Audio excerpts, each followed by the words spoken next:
need you to tell me about Rock's operation. I ain't going out like that. You disappoint me. I don't handle disappointment well. I have a proposal for you. I want to buy into your operation. I know you my father. As much as it changes things between you and me, it changes things between me and her a whole lot more. As soon as we get our head count right, we're gonna move on to Sellers. We can't beat him. No, we don't need to beat him. We just need to make him bleed. What's going on? What's going on? We are back. We are live. And we are back with another Power Book 3, Raising Kanan, Season 2 review. And this is Episode 9, Antitrust Review. Apologies for everybody when I was supposed to do Halloween last night, but I didn't get a chance to get to it. Your boy was a little under the weather. I took some medicine for a head cold and I passed out. I was done, but I'm going to try to get to that today. We also got the new Halloween 2022 review that we're going to be doing later on tonight, so make sure y'all come through and check us out. But we are back with a new Power Book 3 review, and we are almost closer to that season finale, and everything is on the edge right now. All right, man, going into this, we got my boy Sal now, as far as his main hitman. They out celebrating, chilling, or whatever, doing what they doing. And, you know, this is the main hitman that it went after Rock the first time. Him and Nicholas, or whoever that nigga name was that they killed on the last episode. But he's pretty much out chilling or whatever, and he's the one who pretty much took the shots at Marvin or whatever. And we still trying to see what happened with Marvin. What happened with Marvin and the Anger Management Council. But pretty much when he's on the way to his car, my boy Lulu, hey, Lulu been on demon time these last couple of episodes. So Lulu pretty much shows up. And before my man could even have 2 or 3 words out of his mouth, Lulu pops him in his head. Last of Saul's hitman. Shout out to 50 Cent on that narration too, coming through. But yeah, man, Lulu pretty much done put my man down after he took them shots at Marvin. Still don't know if Marvin is still good or not. But after that situation, we already can see that ain't no more talking, ain't no more debating. Now we are going full-fledged war as far as Rock and Sal. So it's definitely about to get hectic. Going into our next thing, man, we got Sam, you know, the crackhead. Well, I don't want to call him crackhead, but, you know, my man out here to be doing what he do. He is a crackhead, but Sal, man, he playing the hell out of this role as far as this actor who plays Sam. I keep saying Sal, but Sam, the crackhead. Y'all know this is the guy that pretty much was the one that seen Kanan that night. He was high and everything, but he did see Kanan, but he also seen Unique's jacket that he had on. But a lot of stuff has still been somewhat centered around him and whether he seen something or whether he didn't see something as far as Sam the crackhead or whatever. But pretty much the cops are just messing with him or whatever. Well, they're not really just messing with him. I mean, he out peeing in public, whatever, at a public park in the daytime pretty much too, in the wide open. So they pretty much arresting him for not soliciting. What am I talking about? But pretty much just littering in the public. And he starts yelling and ratting on about how much he know about the shooting or how he know who shot the cop Howard or whatever. So they not really trying to hear it because they already had arrested him one time and his what he had said he had seen or whatever didn't even pan out right. And he already out here on drugs or whatever. So they're not really paying him no mind. Then we get over to my boy Famous, man. My boy Famous is behind on rent. And we come to find out, because I was sitting here thinking too, like, how was Famous able to keep this apartment? How was he functioning or whatever? He ain't out here working. He ain't doing nothing. He ain't even going to school. So how was he functioning and keeping this apartment? Come to find out, Crown was giving the landlord and his girl studio time. Well, we already know Crown is not here no more. So they ain't been getting that studio time. So now Famous got to come up with this rent money. So pretty much he's trying to make a deal as far as Famous with the landlord. If he can get them back in the studio or whatever, he'll pretty much lay low as far as the rent. Pretty much let him see he's on by again. I don't know how this is going to pan out, but it's real interesting being that, you know, Crown is going and Lulu and Cartier Fareed are pretty much doing what they doing with Zaza. But we get to my girl Rock, and she's pretty much feeling good. You know, she just got the new home or whatever, but it's not all a perfect home because, you know, her son not there, Kane is not there, so it ain't all good for her, but it's still a moving some. She in the right, well, as far as in her mind, she's in the right direction because it's all panning out. Everything she done been doing as far as streets, the business, everything, the moves she done made, it's all lead to this as far as her being able to do what she do at this home. But not only that, man, she's trying to get to that point of being able to get Kanan back in line, which I don't think that's going to happen no time soon because my boy Kanan, he out here finding out everything. He done pretty much found out about Howard, which we going to get to. But yeah, Kanan and Rock's relationship is definitely on the straight, and I can only imagine what it's going to lead to going into the season finale. But Sal, he's pretty much now really on the rampage. Fact that one of his main hitmans got killed, and this is one of the guys that he pretty much starts going into it about that they came up together or whatever, as far as the guy that Lulu shot or whatever at the beginning of the episode. So now he's trying to plan out how he's going to make his move. But Sal's thing is he has certain people that he has to talk to in New York for him to ever be able to even make these moves in Queens or whatever. So now he's pretty much trying to talk to the guys and let them know that he's got to talk to the guys behind the scenes, the other big guys, the guys that's over him, because he's in Jersey. But New York is a whole different ball game. So it's really going to be interesting to see how this pans out with him having a conversation with whoever's running New York, because Rock is still trying to make her moves too. And she's going to, I think her main thing is making Sal look weak. That's Rock's thing, make Sal look weak. So when he does try to make this approach and try to make this attempt, he might not have the same amount of firepower that he thinks he's going to have going into this situation with Rock, especially going into New York and Queens or whatever. So it's definitely going to be interesting to see how this pans out with Sal and who he has to go talk to in New York. And I wonder if we're going to get to see the person he's going to talk to. Moving forward, my man Sam, the crackhead, he's still ranting on because he ain't trying to get arrested. He's not trying to get locked up or whatever. So he's still pleading about he know who shot who. And as far as the cop anyway, but my girl Burke, you already know Burke is that dog, and she's starting to smell blood. She that shark in the water, and she supposed to leave shit alone, but she already hearing, and you know she's suspicious of everything going on anyway. So once you hear my man Sam pretty much talking about he already he know who really shot Howard, and she even know that he was arrested before, but now she's listening. You see everybody been trying to push her way, trying to make sure that she's not dipping her nose in where it ain't got no business in. And once again, my girl is on it again. So she's like, She ain't really like at first paying Sam too much attention, but she's still like, I might have to get back on this. But Lulu, Cartier Fareed, pretty much in the studio with Zaza. Let me know if that's her name, because I know it might be sounding like I'm talking about weed, but I think that's what they call it, Zazie or some shit like that. But they working on some more tracks with Lulu and Cartier, and you could tell Lulu's still not really feeling the whole exchange or the whole arrangement between him and Cartier Fareed. But I mean, he did what he did to get out of this whole thing with Crown's Debt with the Jamaicans. But Famous pretty much shows up, and you know he trying to ask for the studio time for his landlord. Lulu at first pretty much like, man, I'm trying to do what I can do, but Cartier Fareed pretty much cuts Lulu off, let him know, nah, we in business together now, brother. We ain't gonna be doing no favors or whatever. So he goes into this whole speech to Famous about how to basically get it on your own. Like, once you try to give somebody something for free, they're gonna keep coming back and back and back. And it's almost like a insinuation with Lulu coming to him for help or whatever. And the fact that he didn't just give it to him, you know, he said, we gotta come to some type of arrangement, whatever. But he pretty much give this whole speech to Famous. The Famous like, nigga, I'm trying to get something done, so I'm not on my ass. I'm not homeless. But yeah, man, this is another play for just the look of Cartier Fareed and how he's kind of taking over a little bit at a time. And Lulu like, nigga, I thought you were supposed to be a silent partner. Nah, not when you dealing with somebody like Cartier Fareed. Moving forward, though, Howard done a lot of things, man. The fact that not only he was in his 20s and he was messing with Rock when she was 16, and the fact that Rock already probably had a whole lot of other things going on at that time, being at that age, and the manipulation coming from a guy like Howard being at the age he is, it's like we're not supposed to really be dealing or even like Howard like that. But you can really see how dude is trying to change, especially with the fact that him and Kanan is building this relationship or whatever. But we even getting into him and his religion as far as Howard, which he always wear the thing on his head, and you know what that predominantly means most of the times anyway. But to actually see him practicing it or whatever, yeah.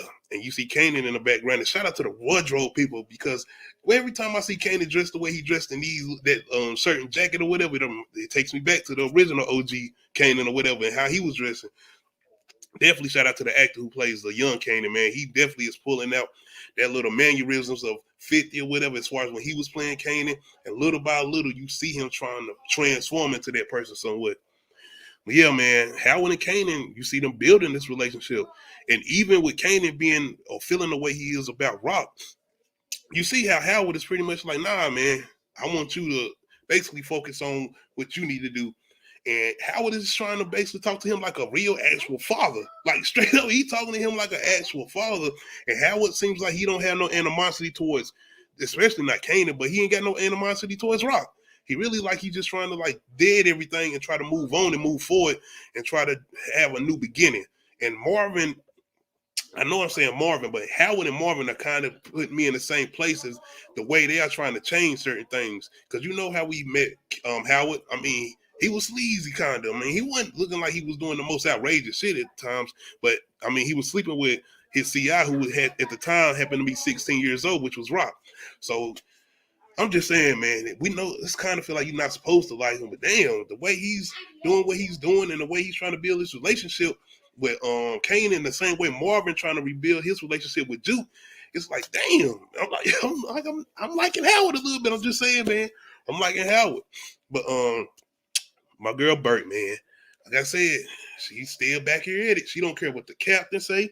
She don't care what Howard them. She don't care what nobody says. But like I said, the captain was the main one that told her, keep your goddamn nose clean. This is your last final warning. Burt ain't trying to hear that, man. Burt goes to holler at Sam, man, the crackhead that just got arrested, and she's trying to get some information. Sam trying to get up out of there. So immediately he has somewhat of a memory gap, but then he remembers it was Kanan. He even starts bringing up Famous name or whatever. And he's like, he was even talking to the cop that he had shot as far as Kanan and Howard, because, you know, Burt been seeing Howard talk to Kanan, and now she done kind of found out that Kanan is Howard's son or whatever. So now she's pretty much like, oh, she knows something. She's on it now. She's like, goddamn, I got this. I got this. Now I got to go. And I was like, nigga, I know you're not about to go talk to the captain. After the captain done said this to you, my bad, y'all out here and you sniffling or whatever. Like I said, I'm a little under the weather. I had to take me some Dayquil and all of that, man. But I'm still on here with y'all. You already know I'm still coming through with the content. But yes, man, my girl Burt. She runs over to the captain, and I'm just like, nigga, you tripping, because he already ain't trying to hear none of the shit you got going on. He already been warning you, but Burt don't care. And she don't technically come out to say what she's looking for, but she asking him certain things, and you could tell he already like, this nigga, she ain't listening. She ain't understand. All right. So after Burt pretty much leaves, the captain put a call in into Eternal Affairs. And I'm like, man, how is this going to play out? Because I got a theory. And I don't think Burke is going to die. I think a lot of people are saying Burke going to die, this and the third. I feel like Burke is either going to get arrested or Howard is going to die. I'm telling you, I'm just feeling like people are putting so much emphasis on Burke dying, even though a lot of us want her to die because everything she's doing, even though she's technically, like I said last review, doing her job, doing what she's supposed to be doing as a police officer. But man, as far as the show go, we ain't trying to hear none of that. But yeah, after the captain puts his call in, we go over to Rock, and she's pretty much having an exchange with Cartier Fareed's boy. You know, the guy, I forgot my man's name, but he's pretty much the one with not the S curl, but that flushed out perm or whatever. But she put that call in, you know, last episode pretty much to get this guy freed or whatever that was associated with the guy that Cartier Fareed is pretty much not really having beef with, but pretty much got his hand over. And this is the guy that Rock is trying to get in business with now. And like you said, pretty much he's like, yeah, he wants to do something, but he wants Cartier Fareed out the way. He still got some fear for Cartier Fareed, rightfully so. So he's pretty much letting Rock know, like, I'm not trying to move forward. I'm not trying to really do nothing until we pretty much get Cartier Fareed done and out the way. And I'm thinking that's either arrested or pretty much dead. More than likely dead, though. But seeing that Rock is pretty much showing her hand and letting him know that she can make these moves or whatever, especially getting his guy free or whatever, now this is the next thing. What are they going to do with Cartier Fareed? Moving forward, though, Sam, man, the cops pretty much got some bigger people that they trying to bring in, and they pretty much feeling, as far as the cops say, overcapacitated. So now they pretty much saying Sam can leave since he ain't got really a serious crime besides what he was doing and the regular shit he always doing or whatever. So they pretty much free up Sam. But Burke, like, wait a minute, goddamn, y'all can't be taking Sam out. I got some questions I gotta ask him. You know what I'm saying? This whole Howard shooting or whatever. So he still once again is on it. So he pretty much cops tell her, you can go have like the captain then, and you know she ain't gonna do that. So she just like asks, can she walk him out or whatever? And this is when my guy Howard pops out. The other cop, which I think was Burke's partner last season after Howard got shot, he sees her talking to Sam when he was in the jail cell locked up or whatever, and he overheard the conversation. So this cop pretty much lets Howard know that, yeah, I think Burke is out here pretty much trying to question Sam the crackhead about the shooting which happened to you. So now you got Howard like, this nigga still out here trying to do this. Howard, like, I'm thinking he done now. And then, even with him, I think he was like, I'm trying to have some compassion. I'm not really going to try to just come straight out and have you knocked off. But I think Howard's whole plan is not getting Burke knocked off. I think he's trying to just basically set her up for the downfall, because you see how everything is going on with Nicole's father, in which we're going to get to, and the fact that the captain had this conversation with Howard last episode. So now I think Howard's going to put his plan into full effect and get Burke up out of here. That's why I said I don't necessarily think Burke going to die. She might end up getting arrested, though, and she might get into this whole thing with wanting revenge back on Howard and them, and that's where Laverne, as far as jukeboxes, might come into play.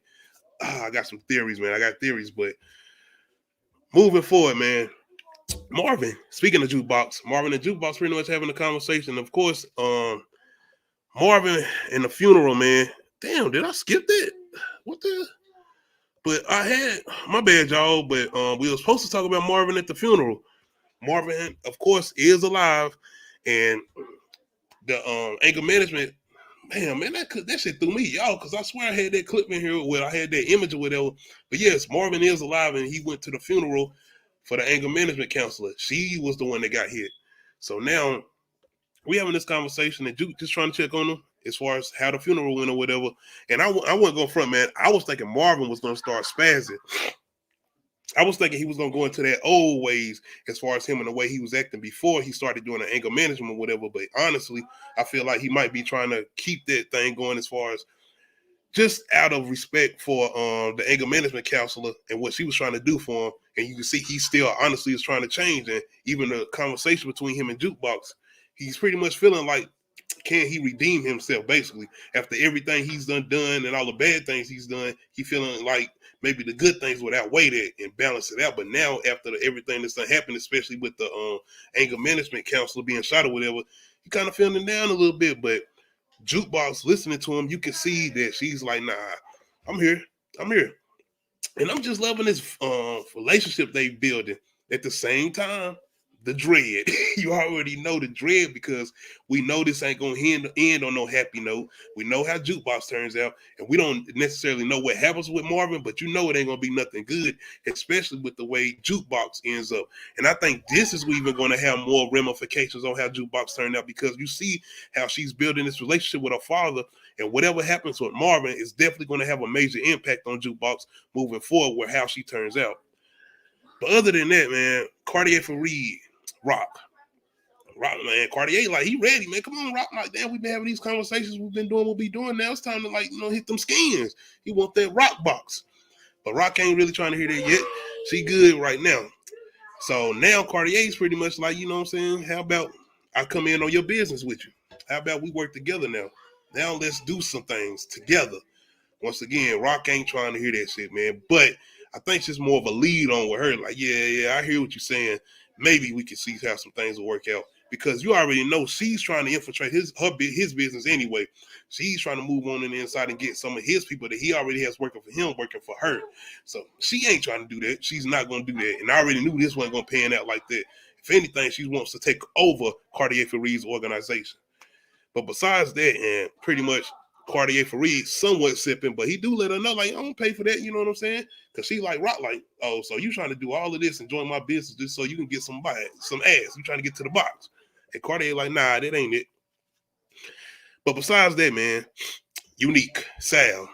Pretty much Sal is like, yo, Unique, I need you to let me know about everything Rock got going on, her whole organization, how she runs it, because you know the whole thing between Rock and Unique. Unique kind of have info, kind of don't have Rock runs things, especially with the whole exchange they had earlier when the whole store thing and him kidnapping, was it Gloria, the old girl, the Mexican chick that connected with Rock's plug or whatever. But you know, he pretty much kind of knows how the ins and outs of Rock's organization or whatever. But being who Unique is, man, that he is a real guy. Unique is a real street dude. He ain't really trying to go out like that. He ain't no snitch. I mean, and not only that, I've been saying this. I feel like Unique has his own plan still for Rock too. I feel like Unique wants to come at Rock his own way still, some way. or maybe not. I'm not sure, but I do feel like Unique has its own thing with Rock, especially after that whole setup and what they did with him. Because he even mentions it to Sal, like, Marvin shot at me and my son. But Unique makes some valid points to Sal. He like, that was your son. He fucked that up. But Sal is like, no, Marvin should have came to me instead of going around me. And Unique is like, maybe if your son would have came to you and let you know how Marvin had in the play, maybe it wouldn't have panned out the way it did. Long story short, though, Unique is not trying to be no no snitch for Sal or whatever. So Sal's pretty much like, that disappoints me, and I don't like disappointments. So I'm trying to see how is this relationship gonna go between Sal and Unique now. Is Sal gonna try to threaten Unique, or is he gonna try to come in Unique the same way he's coming at Rock? Definitely gonna be interesting, man. Moving forward though. Once again, my bad, y'all. I'm a little under the weather, so I'm trying to keep breathing out of one nose and talk. So my bad, y'all. Appreciate y'all for coming through, though. Shout out to everybody who's coming through, checking out the recent Power Book 3, Raising Kanan Season 2, Episode 9 review, Antitrust. But my boy Famous and my guy Kanan pretty much out chilling whatever little pizza spot, because, Famous still trying to figure out what he going to do as far as his landlord or whatever, being that Lulu not going to help him now or whatever. Why they doing this, though? I think the guy named Freddie. Freddie is the guy that robbed him last episode, or the episode before that, if I'm not mistaken. I think it's the episode before that. But anyway, Freddie, he lives in Famous building, so they gonna probably run into each other. And that was the thing with me. I'm like, see, y'all sure he ain't gonna want some get back? But anyway, when Kanan see Freddie and Freddie see Kanan like, nigga, what's up? Shit. Kanan still on demon time. He's like, you don't want this. And once again, you seeing that transition with Kanan, especially with everything he has going on with Rock and him becoming a little bit more hardened. And you even see Freddie seeing it in him. And you from Freddie don't want those problems. He don't want those problems. But it's a conversation between Kanan and Famous pretty much. And Famous like, how this nigga Freddie always out here with some bread and I don't. Once again, Kanan kind of reminding Famous that Freddie be robbing niggas. You see what he did with us. And you don't want to be out here living like that cruddy nigga. But it's a look in Famous eyes like, shit, nigga, I need to get this bread. So I don't know. We're going to see how it panned out for my boy Famous. But Rock, man, she's pretty much letting Marvin and Lulu know, like, yeah, we coming at Sam. We coming at Sal. How we going to come at Sal? But Lulu letting her know we don't have the manpower. We sure we want to go this route. But Rock whole thing is it's not really about taking them out. It's making them bleed. It's kind of sending a message and making them look weak, like I said earlier, because once again, I think she even knows that Sal is going to have to come to New York and get some kind of approval to even come at them or whatever, being that that's not his territory or whatever. So she's just letting them know, like, yo, we're going to have to make these moves. But it's really what she tells Marvin, because they now too know that Crown's body has came up. And Lulu, he does not tell her that, yeah, I was the one that killed Crown. So now we got this whole mystery going on, but it's the whole thing with whatever evidence was found on Crown. And if anything comes back on Lulu, how is Rock going to deal with that? It's a lot between these two that's going to play out and how it's going to play out, especially with Rock as far as Marvin and Lulu, especially towards the end of the episode. But Lulu, Marvin. Rock pretty much wants Marvin to take out Sam, the crackhead. I'm like, I don't know how the info got back to her. Maybe Howard done hit up and let him know, and we ain't seen that or whatever. But she pretty much knows there's something going on with Sam, the crackhead. So now she got to get him up out of here. And I'm pretty sure it had to be Howard to let her know what was going on, especially after she seen the whole exchange between Burke and Sam or whatever. So, my man Marvin, he out here trying to change, man. He's trying to be on Lulu time. He really ain't trying to be out here on no killing shit, being that he's trying to, get himself together, not only for Juke, but what he was doing with the anger management counseling. He's seen what just happened with her or whatever. So with that being said, Rock, she ain't trying to hear no ifs, ands, and buts. So Marvin, got to go put that murder game down, Marvin. Shout out to my guy, Brillo the Big Review. I need to go check him out on YouTube. He just did his reaction pack. That water bill is due, Sam, the crackhead. That water bill due. Moving forward, though, man, Famous, man. Famous. Start fucking up.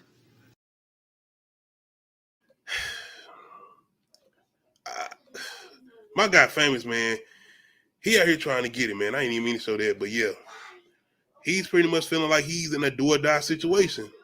So now, he goes to holler at Kanan's ex-girlfriend, Palomore's daughter. he's trying to get that gun that Palomar gave Kanan.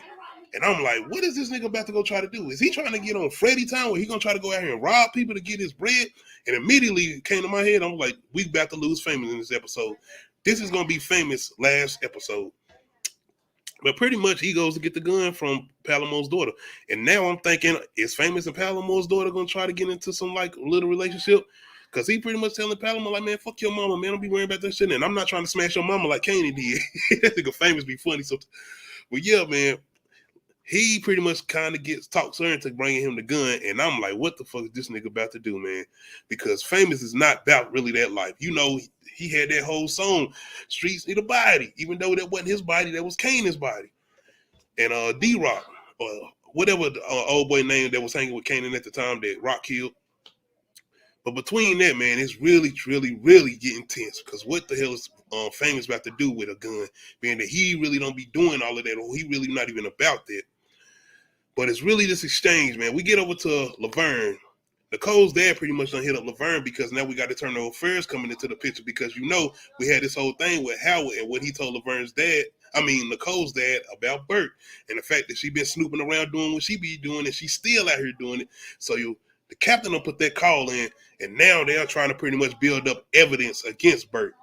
But Laverne being who Laverne is, and the fact that she does kind of have a relationship with Bert, it's like, we ain't really trying to tell on her. But Laverne knows Burke ain't really done nothing anyway. So it's like ain't really nothing to tell anyway. The whole thing with them is they think Burke has had some type of relationship with not only Laverne, but Nicole too. And they even think Burke is the one that got the drugs to Nicole. So now Laverne's just sitting there as far as jukebox, like, what are y'all talking about? Anyway, it don't even matter. I don't talk to cops. And that's pretty much Laverne's words, man. And she pretty much gets up out of there. So now you got Nicole's dad on his whole thing now. And it's almost like Nicole's dad is acting the way Nicole's mom was acting with Laverne. And now he feels like it's Burke's fault. And now he's coming after Burke now as far as Nicole's dad. So now he's trying to get the evidence for the Eternal Affairs so they can go do what they got to do with Burke, man. Crazy how this one kind of pan out. Once again, excuse me, y'all. I'm a little under the weather, so you're going to probably hear a little sniffling here and there or whatever. But excuse me. Apologies. But on the meantime, Marvin, Sam, my guy out here in these streets doing what he do. But you know, Brock done put that call out, so no, Marvin got to do what he got to do. So, you know, it ain't going to be too hard to lure Sam in. And he pretty much asking Sam to come join him, do some work in, and pretty much offer Sam, you know, some of that good. Get the money. You already know what Sam want. And he asked for him that blow. So Sam pretty much is down for to get down, and he get in the car. So now this is me thinking that Marvin is going to take him out, and we going to end up finding Sam's body somewhere or whatever. Similar to how Crown popped up or whatever. Because, you know, Sam did tell Burke to meet him somewhere later on when she walked him out or whatever. And you know how he just sitting there looking, seeing everything that's going on or whatever. So, yeah, man. I didn't know how this was going to pan out with Marvin and Sam, being that Marvin, you know, he is trying to change or whatever. Famous, man. My guy Famous, I didn't know what he was going to do. I thought, well, maybe he was going to try to go rob somebody, but I didn't know he was going to go try to rob Freddy, the robber. The robber trying to rob the robber. But he goes to holler at Freddy. You know, Freddy, I mean, shit. Freddy might be afraid of Kanan, but he ain't afraid of Famous, and he know Famous. So he pretty much on some, nah, fuck that nigga. You not about to come in and take my shit. He pretty much famous. I mean, Freddy pretty much shows Famous his gun. Freddy Famous, y'all two F niggas as far as these names or whatever. But Famous, I think more than anything, he shoots out of fear, not because he was just like, nah, I got to do what I got to do. He shoots out of fear because it was at this point where Freddy lets him know he's either gonna be me and you. Because once you pull out that gun now, nigga, ain't no turning back. And this almost remind me of a scene in goddamn Carlito's Way. Y'all ever seen Carlito's Way? When my guy Carlito lets the lawyer know you wanted to be a gangster, now you in it. And that's pretty much what's going on with Famous now, man, because he pretty much ends up shooting Freddy. But see, this is not the thing, though. It's not what Famous did. It's the fact that somebody actually, I think, heard it or even seen it, because after Famous pretty much shoots Freddy and goes or pretty much runs away or whatever, the door next to Freddy, as far as whoever his neighbor is, starts to open up a little bit. So now it's a whole thing with somebody possibly seen this or even heard it. And even if they heard it, I'm pretty sure they heard Freddy say Famous's name. So now How was this gonna play out, man? Is my guy Famous about to go down for murder one? And you know, if he being affected, you're not about that life doing this. You know, you're not about ready for no prison life. So I'm really trying to see how this is gonna pan out, man. Hey, shout out to y'all now, Famous. You can sing about it now. Streets need a body. You really out here on your time. You got a body. But it's the consequences and the repercussions that's going to come about with this, man. And like I said, the fact that Freddie was saying his name, and yeah, Famous had a mask on, but he said his name. So even if she didn't see his face, the name thing, and the fact that they were passing out mixtapes early in the season or whatever, as far as Famous and Kanan, and the fact that Burt being a hound on it, and the fact that Sam mentioned Famous' name when he was locked up to Burt, all is about to come straight like a meteor shower, bro. I'm telling you. But moving forward, man, Jukebox and Laverne. Once again, you got these two who feel like they the only two that could confide in each other, especially with everything they got going on. And you know Kanan got to get everything going on with Howard and his moms, so he feeling some type of way about Rock. So he trying to pretty much explain that to Jukebox or whatever. And how can he really approach how can he approach Rock after everything he done found out, especially with Howard? Because the whole conversation between Howard and Kanan, he pretty much let Howard know, like, yeah, I know you my father. I know you my father. Even with before you gave me the DNA results or whatever, I knew you was my father. So this is the whole thing with Juke and Kanan. And not only that, Juke telling Kanan, like, yo, you know, me and Marvin, we building a relationship.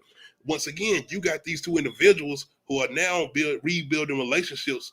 It's more Laverne rebuilding her relationship, but the thing with Howard and Kanan, he just now finding out that's his father. So now he's building a new relationship with a guy that he didn't even know that was his father. So once again, the impact, whatever happens with Howard and whatever happens with Marvin, is definitely going to have that major impact to push Jukebox and Kanan forward as them becoming the monsters that we know in the original Power or whatever.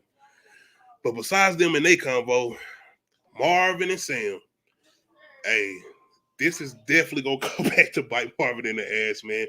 And he trying to do the good thing. He trying to do the right thing. But this ain't going to pan out that way, brother.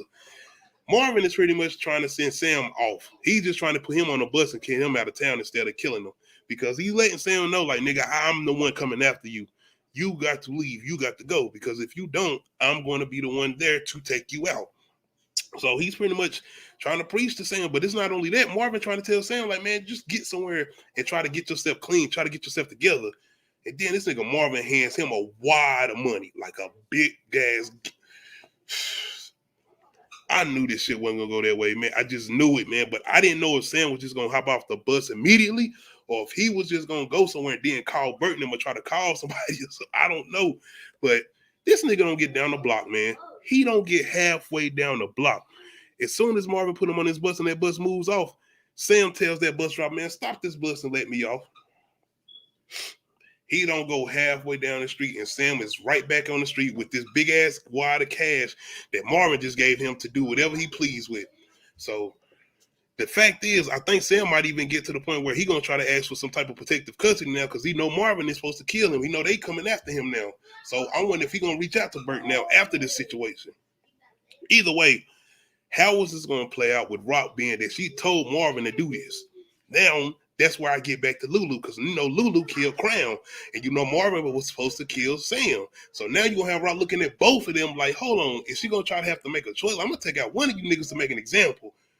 I don't know, but she done told both of them niggas, man. And the fact that Marvin didn't pull this off, it's gonna come back to not only bite Marvin, but you know the whole thing with Howard and the whole situation that he done seen with Kanan.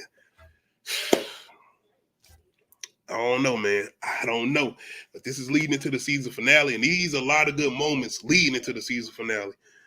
Last but not least, man, Cartier Fareed. I did not. Shout out to Power this season, man, giving us some deaths that I did not see coming. I thought Cartier Fareed could possibly be around for a little minute, especially after the whole thing with him and Lulu getting into business together. But Cartier Fareed, he's pretty much coming back, relaxing, doing what he's doing, heading up to his own, heading up to his spot or whatever. And out of nowhere, we got my girl Rock and Lulu standing in the elevator waiting on him to come up. Pretty much guns out. And you already knew where this was going. pretty much Cartier, I mean, he ain't scared. I mean, he's sitting there talking shit or whatever, like, man, damn, y'all don't even trust each other as far as Lulu and Rock, which he is right on, because the whole fact that Lulu didn't even come out and tell Rock what he did with Crown. So he is on point with that, but it don't matter, because Rock lets him know this is family. And Cartier Reed pretty much on his, man, fuck y'all. And they shoot his ass, point blank range, gunshots to the head. Not after Rock can get her last shot off, and even Lulu getting his last shot off.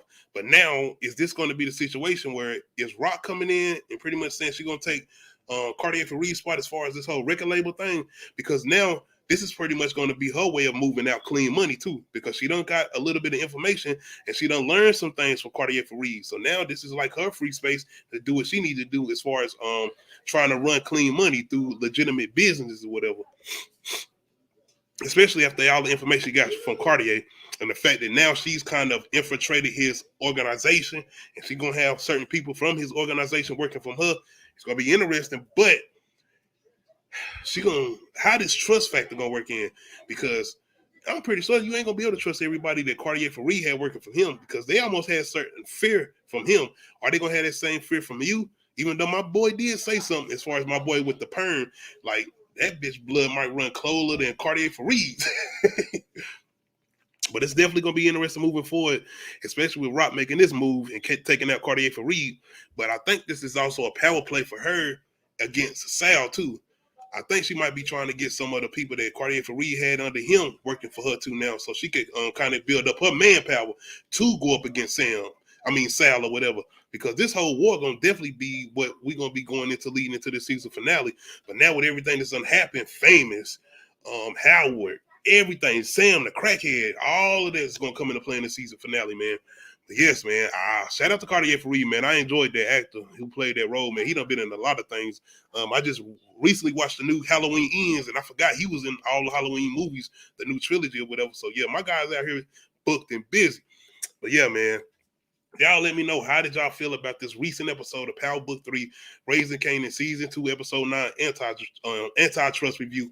And let me know how y'all feel going into the season finale and how y'all feel as far as the theories. I'm telling you, man, I feel like Howard is going to die. I do. I don't feel like Burt going to die. She might get arrested, but I do feel like Howard is going to get took out. I don't know how. I'm just saying, man. And I don't even want to see Howard. I told you, man, he growing on me, man. Even though he an asshole and he did some fucked up shit, you know. Rock was 16, this nigga was 20, doing what he was doing with her as a CI. But I'm just saying, man, he been trying to get his shit together. Marvin is going to be a big one, season finale. But y'all let me know how y'all feel about this recent episode. Make sure you watch me on YouTube. You hit that like button. If you're not subscribed to the channel, make sure you hit that subscribe button. Make sure you hit that notification bell, let you know when I upload new videos. This is the road to 11,000 subs. Shout out to everybody who's been coming through, checking out the content. I appreciate y'all taking the time just to watch us do what we do. Other than that, Halloween 1978 retro review, I'm trying to do that around 3 o'clock. And Halloween 2022 that came on Peacock, I'll be doing that later on. The new one, Halloween Ends, my bad, y'all. Halloween Ends tonight. Shout out to my co-host on the deal. Me and her supposed to come through and do that for y'all tonight. But other than that, man, appreciate y'all coming through and checking us out. We out.